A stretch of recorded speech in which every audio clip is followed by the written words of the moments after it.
This is Lupus Speaks Podcast, talks all things beyond the medicine, and I'm your host, Shadrika Holmes.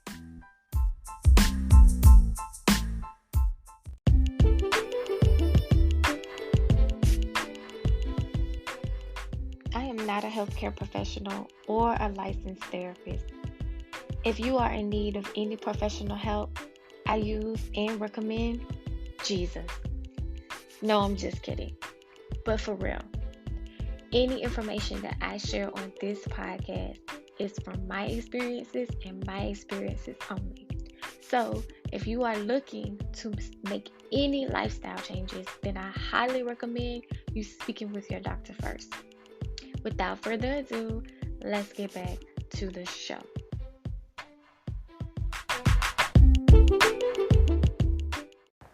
Good morning, warriors and friends. My name is Shadrika Holmes, coach and founder of Lupus Speaks Community. Today I'm back with you for another episode of this podcast, which is 10 things I wish I knew when I was diagnosed with lupus. So we're talking about 11 years ago. This is 10 things that I wish that I knew. Hopefully you guys think that these tips are very useful. So number one, the first thing that I wish I knew was lupus does not have to be a death sentence. It is not a death sentence. But for me, I was in a position where I was a very, very severe flare, which led me wheelchair bound, speechless, hairless, and 80 pounds. So at that point in time, I thought I was dying. I was in hospice. And I was so suicidal that death was the thing for me. But it doesn't have to be. So had I known what I know now, I would have definitely used the rest of these tips as a resource. And let's go on to number 2. Take your health seriously. Man, when I first got my diagnosis number one, I didn't even know what lupus was back in 2008. It wasn't like everybody out here was living out loud like they do now. And it's still not as well known as it should be, could be. The information is out there, but it was not as it is now. And so I did not take my diagnosis seriously. I just was like, oh, okay, well, I'm sick. And I was already dealing with the symptoms anyway and maintaining a life anyway. So you telling me what it was just okay. But again, the information was not out there. So I just refused to take the medication and felt like I could just go at it at my own pace. And Plaquenil, prednisone, I don't even think I was on Plaquenil at the time. I think I was just on steroids to just reduce the inflammation because I was living out of state of my hometown. I was actually living in Tennessee, and I did not have medical insurance. So I was not able to get a rheumatologist to see me where I could get the proper treatment. So the only thing that I could have was prednisone. So don't do what I did, because this is not a joke. You need to take this very seriously. You should definitely find support groups and communities to join. You need to listen to podcasts, because there are some lupus podcasts besides mine. You need to read about information and find others in your local town or something like that to talk to. Now, the third thing that you should do is change the way you think. Rearrange your thoughts, because you are what you think. And if you think that you're sick, you're sick. If you think that you cannot do it, you can't do it. If you made up on your mind that you are not doing anything but staying in the bed, then That's all you're going to do. So just be more intentional about what you think about yourself, about your situation, about how you're feeling, about others, because others have a tendency of making you feel like crap too, only because they do not understand what you are actually going through. Do not allow those thoughts to become who you are, because you are not that negative thought. Don't give up, and let's just keep going. So number 4 is back to number 3. You are what you think. I'm a prime example of you are what you think. But that's okay. Number 4. You are in control and can create the life that you want. I say this all to say that once you start to get those thoughts aligned in a positive way, despite what you actually feel, because faith is all about doing what is unseen. I mean, we have the simplest leaps of faith, just as simple as, I believe I'm going to get out this bed and I'm going to go to the bathroom. That's belief. Or believing that when you walk out the door or your loved one walks out the door, you have faith that they're going to come back home. That is faith. And so once you start to think positive and those things align with, your thoughts, then you are able to control and create a life you want. Drink more water. I mean, we have toxins and things going on with our body that we definitely need to drink lots of water to flush. A person who does not have a chronic illness needs to drink more water, but we should drink more water. I wish I knew that. I was still drinking sodas and coffee and teas and all these things that were not necessarily helping. It was not detoxifying my liver and my kidneys, which lupus does affect those organs. So if you are not mindful of the water intake, you're not cleaning out those toxins. So then with number 6, you are what you eat, it goes in the same thing of what you're intaking. Do not eat pork. Do not eat beef. Do not eat any heavy foods. Mainly, don't eat nothing but fruits and vegetables if you really completely want to nourish your body. I won't say healed, because they have the tendency of telling you that if you just eat better, you'll feel better. And that is not true. I won't say that. I'll take that back. It's not true that you will be healed by just eating fruits and vegetables. That is not accurate. But you would feel better if you just ate fruits and vegetables, because fruits and vegetables are nourishing to your body. But to be completely healed, I feel as though fruits, vegetables, certain organic supplements, mental health, and spiritual health is all what heals you. But that's another topic for another day. Now, number 7 is going along with what I just said. Emotional and mental health is just as important as physical health. So although you work out and you go to the gym and you do yoga, if your mental health is not together and aligned with that, then you are somewhat still sick. And this is just my perception. Because you have to work on those things too. You need a therapist. I feel like if you can afford one, you get one. A therapist is going to be my therapist. I've been having her for about a decade. And I've built that relationship with her. And I've gotten to know her very well. She's gotten to know me. And we have that friendship that I can go to her about some of the toughest things. Even if it's just oh my goodness, working through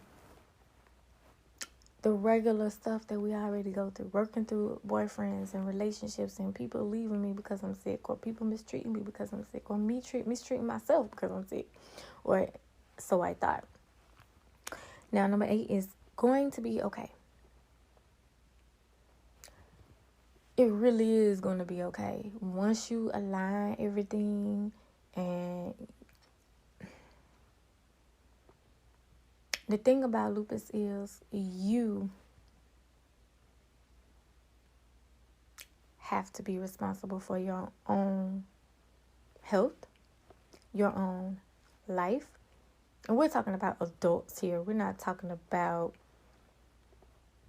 the younger generation of children who do get diagnosed with lupus. And I mean, it's just so many emotions and so many thoughts that goes into this disease that a child without help or assistance would not be able to have the mental capacity to handle this. A lot of people, I didn't have the mental capacity to handle this. I had to learn, I had to build it. And to be honest, I didn't necessarily get it until 3 years ago. So I've been having this for a long time, but not until the second year after my daughter was born was my second severe flare. And that's when I realized that if I don't take ownership and responsibility for my own health, my own disease, then my daughter will have to suffer through this with me. And I did not want that life for her. That was like something that I always felt was my own. And I didn't want her to be like, oh, well, my mom is sick, I have to do this, I have to do that because my mom is sick, my mom is sick, my mom is sick. No. And I also didn't want her to see me unhappy. You know, home is a sense of peace and joy, and the foundation of your life is from your parents. And if your parents are not happy, or if they are going through something tough, you know, you somehow endure their pain as well, because that's just what you see. As a child, you don't know how to process those emotions. And again, here's the adult trauma. So this is just about mental health and studies and understanding things. But that literally at 28 was my mindset. You know, I'm like, okay, I'm gonna be turning 30 soon, and I need to do something. And so that's what I did. Number 9, have a vision for the future and actively plan for it. So once I had made that decision that I was going to take responsibility for my life, I decided that I needed something to help me get me there. And so somehow I ended up online, and then the planner was birthed into me, and I took that resource and I planned the hell out of my life. And at first it was started out with just simple things as materials. And in the first 6 months I achieved that. And so I said, oh, well, I guess my goals are not big enough because I achieved all of them in 6 months. And I didn't say that. Somebody else told me that. Don't let me lie and say that, because I thought I was doing it, honey. I thought I had done made it. You know, I had bought a car, got me some boots and all kinds of stuff. The laptop, it was just a lot of lists of material things that I had wanted to do, but I did not see myself ever having it. So the fact that I did achieve that made me want to continue to plan. So then that's when, you know, prednisone blow your behind up. And I ended up getting on a food regimen because my hip, due to the prednisone, was deteriorating. And I was going to have a double hip replacement. And at the time, my daughter was 3, and I was looking at her like I refused to have my stuff going on when I got a 3-year-old and I got to run around and do this, because I could barely walk after her. Like, I mean, it was so much pain trying to get around the house. I was in a walker just trying to wash the dishes. Like, it was a mess. But I just had, I took responsibility. I made a decision. The doctor said, look, you need to lose weight to get that weight off that hip. I said, okay. He said, well, you need to be on a calorie diet of what, 1,200 calories. I want to say it was less than that, but it was like most of nothing. Counting calories is just ridiculous. So I just said, you know what? I'll take out the heaviest things that I eat, which is, you know what? This is a whole nother episode of we could talk about weight loss, and we can talk about planning. Last thing is, but first, God, pray and meditate. That is the last thing that I wish I knew, or a tool or a resource that I wish that I had used in the beginning.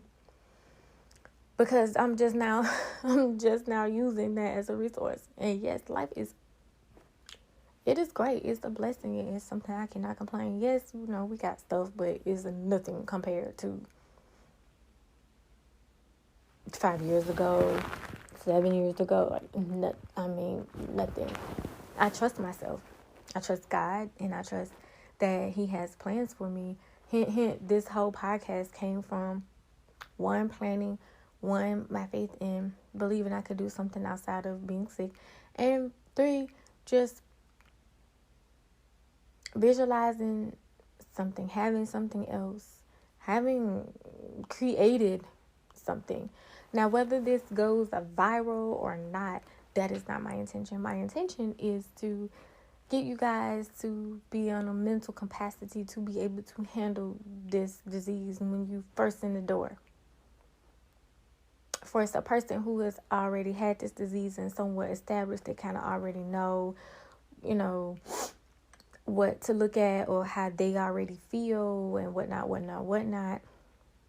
But this is specifically for a person who just is, even if you've been like how I was, you've been dealing with symptoms and you've been kind of just living with it for years, or and you just got that. It's something about you have lupus is just tears your world around, because it has a name, and something about it having a name just does something to you.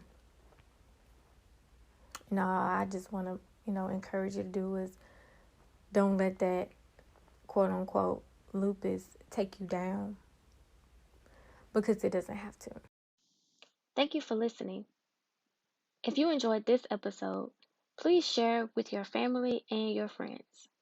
And if you haven't already, go on over to Facebook and Instagram and follow me at Lupus Speaks.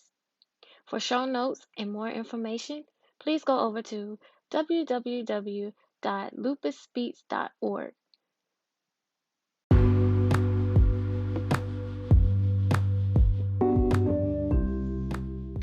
Remember, warriors, you do not have to fight this fight alone.